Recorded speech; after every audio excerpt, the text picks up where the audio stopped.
ರಾಜ್ಯದಲ್ಲಿ ಮುಂಗಾರು ಪೂರ್ವ ಮಳೆ ಅಬ್ಬರಿಸ್ತಾ ಇದೆ. ಇವತ್ತು ಕರ್ನಾಟಕದ 22 ಜಿಲ್ಲೆಗಳಿಗೆ ಯೆಲ್ಲೋ ಅಲರ್ಟ್ ಅನ್ನು ಘೋಷಣೆ ಮಾಡಲಾಗಿದೆ. ಬೆಂಗಳೂರು ನಗರ, ಗ್ರಾಮಾಂತರ ಜಿಲ್ಲೆ ಸೇರಿದಂತೆ 22 ಜಿಲ್ಲೆಗಳಲ್ಲಿ ಇವತ್ತು ಬಿರುಗಾಳಿ ಸಹಿತ ಭಾರೀ ಮಳೆಯಾಗುವಂತ ಮುನ್ಸೂಚನೆಯನ್ನ ನೀಡಲಾಗಿದೆ.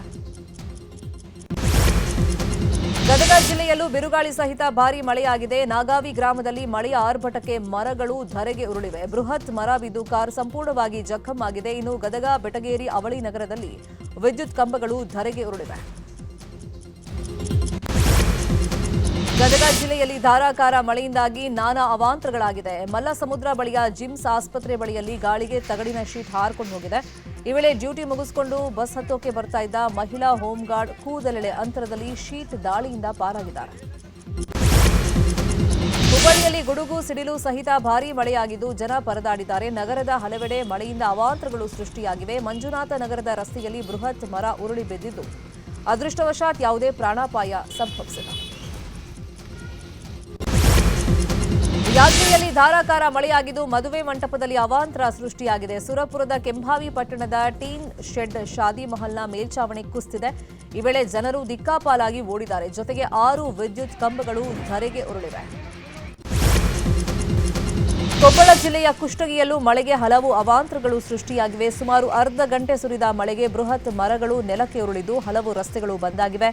ಇನ್ನು ನೆಲಕ್ಕೆ ಉರುಳಿದ ಮರಗಳನ್ನು ಜೆಸಿಬಿ ಬಳಸಿ ತೆರವುಗೊಳಿಸಲಾಗ್ತಾ ಇದೆ.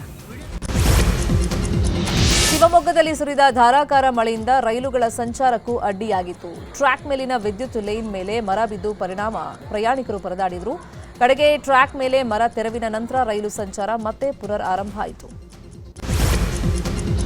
ಉತ್ತರ ಕನ್ನಡ ಜಿಲ್ಲೆಯಲ್ಲಿ ಮೀನುಗಾರರು ಸಮುದ್ರಕ್ಕೆ ಇಳಿಯದಂತೆ ಹವಾಮಾನ ಇಲಾಖೆ ಮುನ್ಸೂಚನೆಯನ್ನ ಕೊಟ್ಟಿದೆ. ಗಂಟೆಗೆ 40 ರಿಂದ 50 ಕಿಲೋಮೀಟರ್ ವೇಗದಲ್ಲಿ ಬಿರುಗಾಳಿ ಬೀಸುವಂತ ಸಾಧ್ಯತೆ ಹಿನ್ನೆಲೆಯಲ್ಲಿ ಈ ಸೂಚನೆಯನ್ನ ಕೊಡಲಾಗಿದೆ. ಹುಬ್ಬಳ್ಳಿಯಲ್ಲಿ ಇವತ್ತು 50% ಪ್ರದೇಶದಲ್ಲಿ ವಿದ್ಯುತ್ ವ್ಯತ್ಯಯವಾಗಲಿದೆ. ಆನಂದನಗರದ ವಿದ್ಯುತ್ ಉಪಕೇಂದ್ರದ ತ್ರೈಮಾಸಿಕ ನಿರ್ವಹಣಾ ಕಾರ್ಯದ ಹಿನ್ನೆಲೆಯಲ್ಲಿ ವಿದ್ಯುತ್ ವ್ಯತ್ಯಯವಾಗಲಿದೆ. ಇವತ್ತು ಬೆಳಗ್ಗೆ 10 ರಿಂದ ಸಂಜೆ 4 ಗಂಟೆವರೆಗೆ ವಿವಿಧ ಪ್ರದೇಶಗಳಲ್ಲಿ ವಿದ್ಯುತ್ ವ್ಯತ್ಯಯವಾಗಲಿದೆ. ಇದೇ ಬುಧವಾರದಿಂದ ರಾಜ್ಯಾದ್ಯಂತ ಬಸ್ ಬಂದ್ಗೆ ರಾಜ್ಯ ಸಾರಿಗೆ ಸಂಘಟನೆಗಳು ಕರೆಯನ್ನ ಕೊಟ್ಟಿವೆ. ಹಿನ್ನೆಲೆಯಲ್ಲಿ ಕಾರ್ಮಿಕ ಆಯುಕ್ತರ ನೇತೃತ್ವದಲ್ಲಿ ಇವತ್ತು ರಾಜ್ಯ ಸಂಧಾನ ಸಭೆಯನ್ನ ನಡೆಸಲಾಗುತ್ತೆ. ಮಧ್ಯಾಹ್ನ 3 ಗಂಟೆಗೆ ಬನ್ನೇರುಘಟ್ಟದ ಕಾರ್ಮಿಕ ಭವನದಲ್ಲಿ ರಾಜಿ ಸಂಧಾನ ಸಭೆ ನಡೆಯಲಿದೆ. ಬೆಳಗಾವಿಯಲ್ಲಿ ಬಹುಕೋಟಿ ಹಣ ದುರುಪಯೋಗ ಪ್ರಕರಣದ ತನಿಖೆ ಚುರುಕನ್ನು ಪಡೆದುಕೊಂಡಿದೆ. ಆರೋಪಿ ಶಿವಾನಂದನ್ನ ಕೋರ್ಟ್ ಅನುಮತಿ ಪಡೆದು ಸಿಐಡಿ ಬೆಂಗಳೂರಿಗೆ ಕರೆತರುವಂತ ಸಾಧ್ಯತೆ ಇದೆ. ಹೆಚ್ಚಿನ ವಿಚಾರಣೆ ಹಿನ್ನೆಲೆಯಲ್ಲಿ ಬೆಂಗಳೂರಿಗೆ ಕರೆತರುವಂತ ಸಾಧ್ಯತೆ ಇದೆ. ಪತಿ ದರ್ಶನ್ರನ್ನ ಜೈಲಿಂದ ಹೊರತರೋದಕ್ಕೆ ಪತ್ನಿ ವಿಜಯಲಕ್ಷ್ಮಿ ಹರಸಾಹಸ ಪಡ್ತಾ ಇದ್ದಾರೆ. ಆದರೆ ದರ್ಶನ್ಗೆ ಇನ್ನೊಂದು ವರ್ಷ ಜೈಲೇ ಗತಿಯಾಗಿದೆ. ಇದರ ಬೆನ್ನಲ್ಲೇ ಪತ್ನಿ ವಿಜಯಲಕ್ಷ್ಮಿ ದರ್ಶನ್ ಫೋಟೋ ಹಾಕಿ ಹಾರ್ಟ್ ಬ್ರೇಕ್ ಇಮೋಜಿಯನ್ನು ಹಾಕಿ ಭಾವುಕ ಪೋಸ್ಟ್ ಒಂದನ್ನು ಹಾಕಿದ್ದಾರೆ. ಇಂದು ಕೇರಳಂ ನೂತನ ಸಿಎಂ ಆಗಿ ವಿಡಿ ಸತೀಶನ್ ಪ್ರಮಾಣ ವಚನವನ್ನು ಸ್ವೀಕರಿಸಲಿದ್ದಾರೆ. ವಿಡಿ ಸತೀಶನ್ ಅವರಿಗೆ ಗವರ್ನರ್ ರಾಜೇಂದ್ರ ಅರ್ಲೇಕರ್ ಪ್ರಮಾಣ ವಚನವನ್ನು ಬೋಧಿಸಲಿದ್ದಾರೆ. ಸಿಎಂ ಜೊತೆ 20 ಜನ ಸಚಿವರಾಗಿ ಪದಗ್ರಹಣವನ್ನು ಮಾಡಲಿದ್ದಾರೆ. ಈ ವೇಳೆ ಸಿಎಂ ಸಿದ್ದರಾಮಯ್ಯ, ಡಿಸಿಎಂ ಡಿಕೆಶಿ ಭಾಗಿಯಾಗುವಂತ ಸಾಧ್ಯತೆ ಇದೆ. ವಿದೇಶ ಪ್ರವಾಸದಲ್ಲಿರುವಂತಹ ಪ್ರಧಾನಿ ಮೋದಿ ನಿನ್ನೆ ಸ್ವೀಡನ್ಗೆ ಭೇಟಿಯನ್ನ ಕೊಟ್ಟಿದ್ರು. ಈ ವೇಳೆ ಮೋದಿಗೆ ಸ್ವೀಡನ್ ದೇಶದ ಅತ್ಯುನ್ನತ royal order of polar star commander grand cross ಪ್ರಶಸ್ತಿಯನ್ನು ನೀಡಲಾಯಿತು. ಇವತ್ತು ನಾರ್ವೆ ದೇಶಕ್ಕೆ ಮೋದಿ ಭೇಟಿಯನ್ನ ಕೊಡಲಿದ್ದಾರೆ.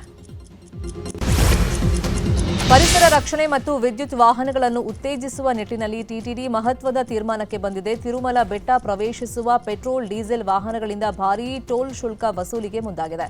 ಜೊತೆಗೆ ಎಲೆಕ್ಟ್ರಿಕ್ ವಾಹನಗಳಿಗೆ ಟೋಲ್ ಫ್ರೀ ಮಾಡೋದಕ್ಕೆ ಚಿಂತನೆ ನಡೆಸಿದೆ. ಉತ್ತರಾಖಂಡ್ನ ಜಿಮ್ ಕಾರ್ಪೆಟ್ ರಾಷ್ಟ್ರೀಯ ಉದ್ಯಾನವನ ಅಪರೂಪದ ಘಟನೆಗೆ ಸಾಕ್ಷಿಯಾಗಿದೆ. ಆನೆಯೊಂದು ಅವಳಿ ಮರಿಗಳಿಗೆ ಜನ್ಮ ಕೊಟ್ಟಿದೆ. 2 ಮರಿಗಳು ಆರೋಗ್ಯವಾಗಿದ್ದು ತಾಯಿ ಜೊತೆ ಕಾಡಿನಲ್ಲಿ ಓಡಾಡುವ ದೃಶ್ಯ ಮನಮೋಹಕವಾಗಿದೆ. ಮೈಸೂರಿನ ನಂಜನಗೂಡು ಕ್ಷೇತ್ರದ ಶಾಸಕ ದರ್ಶನ್ ಧ್ರುವನಾರಾಯಣ್ ಪಟ್ಟಣದಲ್ಲಿ ಆಯೋಜಿಸಿದ್ದ ಫುಟ್ಬಾಲ್ ಪಂದ್ಯ ಉದ್ಘಾಟನೆ ಮಾಡಿದರು. ಬಳಿಕ ಮಕ್ಕಳೊಂದಿಗೆ ಫುಟ್ಬಾಲ್ ಆಡಿ ಕ್ರೀಡೆಯ ಮಹತ್ವದ ಕುರಿತು ಸಂವಾದವನ್ನು ನಡೆಸಿದರು. ನಿನ್ನೆ ನಡೆದಂತ ಆರ್ಸಿಬಿ ಹಾಗೂ ಪಂಜಾಬ್ ಕಿಂಗ್ಸ್ ನಡುವಿನ ಪಂದ್ಯದಲ್ಲಿ ಆರ್ಸಿಬಿ ಗೆದ್ದು ಬಿಗಿದೆ. ಮೊದಲು ಬ್ಯಾಟಿಂಗ್ ಮಾಡಿದಂತ ಆರ್ಸಿಬಿ 222 ರನ್ ಅನ್ನು ಕಲೆ ಹಾಕಿತು. ಈ ಗುರಿ ಬೆನ್ನಟ್ಟಿದ ಪಂಜಾಬ್ 199 ರನ್ ಗಳಿಸಿ 23 ರನ್ಗಳಿಂದ ಸೋಲನ್ನು ಅನುಭವಿಸಿತು. ಇನ್ನು ಮತ್ತೊಂದು ಪಂದ್ಯದಲ್ಲಿ ರಾಜಸ್ಥಾನ್ ರಾಯಲ್ಸ್ ತಂಡದ ವಿರುದ್ಧ ಡೆಲ್ಲಿ ಕ್ಯಾಪಿಟಲ್ಸ್ ಗೆದ್ದು ಬಿಗಿದೆ.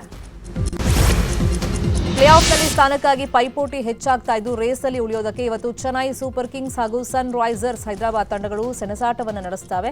12 ಪಂದ್ಯಗಳಲ್ಲಿ 14 ಅಂಕಗಳೊಂದಿಗೆ 3ನೇ ಸ್ಥಾನದಲ್ಲಿರುವಂತಹ ಸನ್ ರೈಸರ್ಸ್ ಪ್ಲೇ ಆಫ್ಗೇರಲು ಇನ್ನೆರಡು ಪಂದ್ಯಗಳನ್ನು ಗೆಲ್ಲಬೇಕಾಗಿದೆ. ಕ್ರಿಕೆಟ್ ಆಟಗಾರ ತಿಲಕ್ ವರ್ಮಾ ಹಾಗೂ ಶ್ರೀಲೀಲಾ ಡೇಟಿಂಗ್ನಲ್ಲಿ ಇರಬಹುದು ಅಂತ ಚರ್ಚೆಗಳು ನಡೀತಾ ಇದೆ. ಇದಕ್ಕೆ ಕಾರಣ ಮೊನ್ನೆ ನಡೆದಂತಹ ಮುಂಬೈ ಪಂದ್ಯದ ವೇಳೆ ಶ್ರೀಲೀಲಾ ತಾಯಿ ಸ್ವರ್ಣಲತಾ ತಿಲಕ್ ವರ್ಮಾ ಅವರ ಕುಟುಂಬದ ಜೊತೆಗೆ ಕೂತು ಕ್ರಿಕೆಟ್ ಅನ್ನು ನೋಡಿರೋದು.